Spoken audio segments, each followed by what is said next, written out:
We had about 25 minutes for this final segment, and I swear about 10 of it was earmarked for Roman's entrance and the commercial break that followed. The level of speed during this entrance, I cannot believe how much time they ate up. This was like 3/4 of the gauntlet match for this entrance. If I can be honest, I love the Roman Reigns entrance because it's a much needed breather for me. Like when I do these reviews and I take these notes, like if I know Roman's coming up, I'm like, all right, shit, I could take my time. Walked. I could I can go outside for a smoke, even though I don't smoke. I could, I'm saying I could, I could, do the dishes. I could load up the dishwasher, the laundry, like so many things I could do. I wish AEW had a Roman Reigns entrance. If Dynamite had a Roman Reigns entrance, my life would be like, I wouldn't need NordVPN. Could you imagine this kind of break during Dynamite? I just couldn't fathom it. So Roman eventually makes his way out. They note next Friday he will tie Pedro Morales' title reign. So are we going to have a celebration for that? We might, yeah. 1,000 and however many days that he is approaching. I think they said whatever it is. Heyman carries the other two belts to the ring, and Roman is interrupted by Jey. And he asks Jey, are you in or out? You tell me, Uso. And he says it's either me or the wise man. Roman's going to have to pick. Roman explains, when you're tribal chief, you can pick your wise man. It's like his chief of staff. But this is my wise man. So he stays. Reigns brought them to the promised land. Jey is being groomed to keep them in the promised land. They've been doing this for 3 years and says, you are meant to lead, just not yet. And the problem is not Heyman. The problem is your brother. And Jimmy arrives. He says the problem is Roman. He's not grooming you, Jey. He's using you. And Roman points out that it took 10 years for you to get on to WrestleMania. And with me, you guys have been headlining the show. He tells Jey, this is a great line, you can't be a tribal chief and a twin at the same time. And he says, when we named you the right-hand man, only one person objected. And it wasn't the wise man. It was him. And Jey looks at Jimmy. He can't believe this. He says, is it true? Jimmy says, it is. And Jey just alerts the Emmys. He is livid. I'd expect this from Roman, but not you. All I had to hear growing up, listen to your older brother, Joshua. Listen to your older brother, Joshua. Like, who's Joshua? Okay. The context of this shouldn't it be Joshua Uso? Like, I mean, okay. Are we shooting?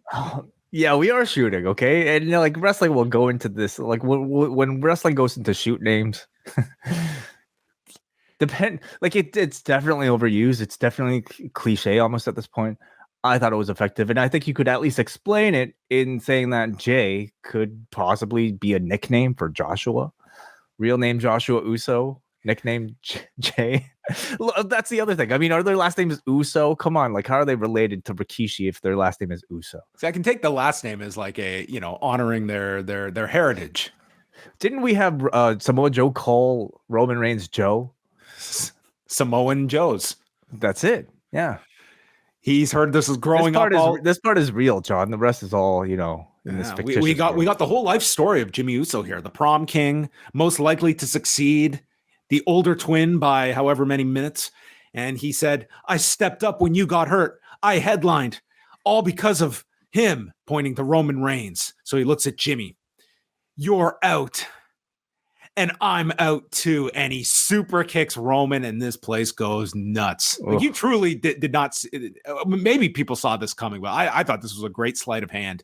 And then they double super kick Solo. The crowd is going just insane here. Roman is furious and he eats a double super kick as Cole screams that the bloodline is done as we know it. And it's the Usos standing together at the end of this. So, I mean, listen, we have joked about these shows that have been built around the latest development of the bloodline and not getting a satisfying progression of the story. Certainly cannot say that here with a big angle to end the show. And we're still left. I thought for sure we would get the clear direction for Roman at Money in the Bank. And maybe it is clear that maybe this tag match is happening on July 1st. But big end to the show. Listen, the Usos might have lost their tag team championships, but Jey Uso certainly has won the Oscar for best. You know what? This graphic says best supporting actor. This man has made a case throughout all of his performances as part of this Bloodline shit that he is the best actor in the group. Would he be nominated for an Oscar? Of course he would. Why not? Professional wrestling is serious. You actually need a theatrical release to qualify. Well, true. An Emmy then. Yeah. You know what would have made this even better is if at the end Jey said, "I don't need a partner. I need a brother." Oh man. No. I think this has been better than any of that stuff. Like anything AEW has done of this nature. That's might not even be a fair comparison because I think AEW's like sort of like storytelling of this sort is a lot more in-ring based, and they do a great job of that. But the WWE, and specifically the Bloodline, have really excelled in these sort of like in-ring plays, basically. I love that Roman was throughout these couple of weeks continuing his Logan Roy sort of shenanigans and trying to promise the world to his successor, and ultimately, having everybody else see through him.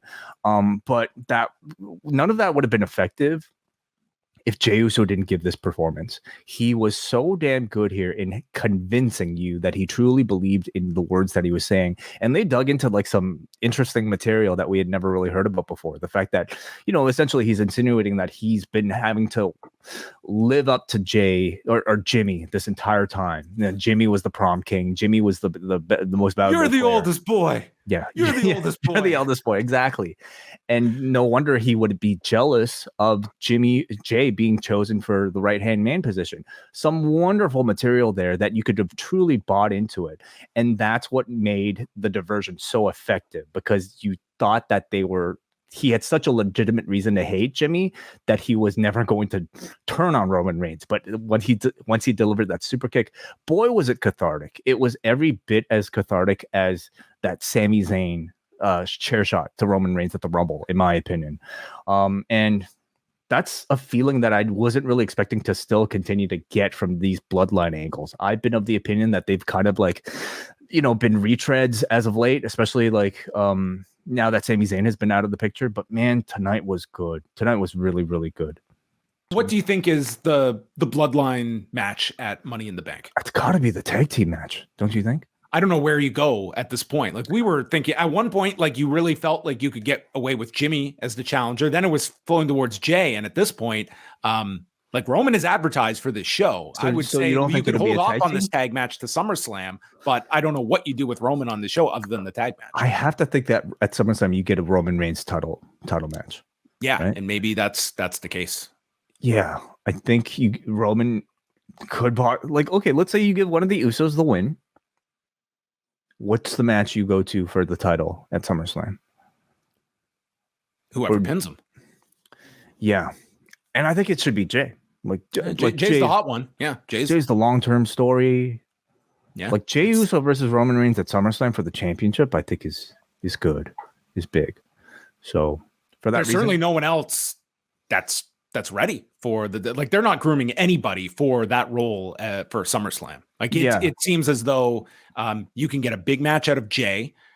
Cody feels like that's long-term at WrestleMania. Mm-hmm. And then you have, your Saudi Arabia show and probably a Rumble title defense and probably maybe one or two others mixed in there. And you do have to build those ones up. But yeah, it would certainly seem like that could be your summer right there. It's that time of the show where we tell you about the Post Wrestling Cafe, the best place to drop your $6 every month for bonus content. It's a busy week this week. We've got the double shot with our Dark Side of the Ring review. We've got Rewind Away on Thursday, Rewind a SmackDown on Friday, and on Saturday, a brand new show. It's the launch of our new weekly AEW Collision review with 2 hosts that will be joining me. Go to postwrestlingcafe.com and video.postwrestling.com to subscribe.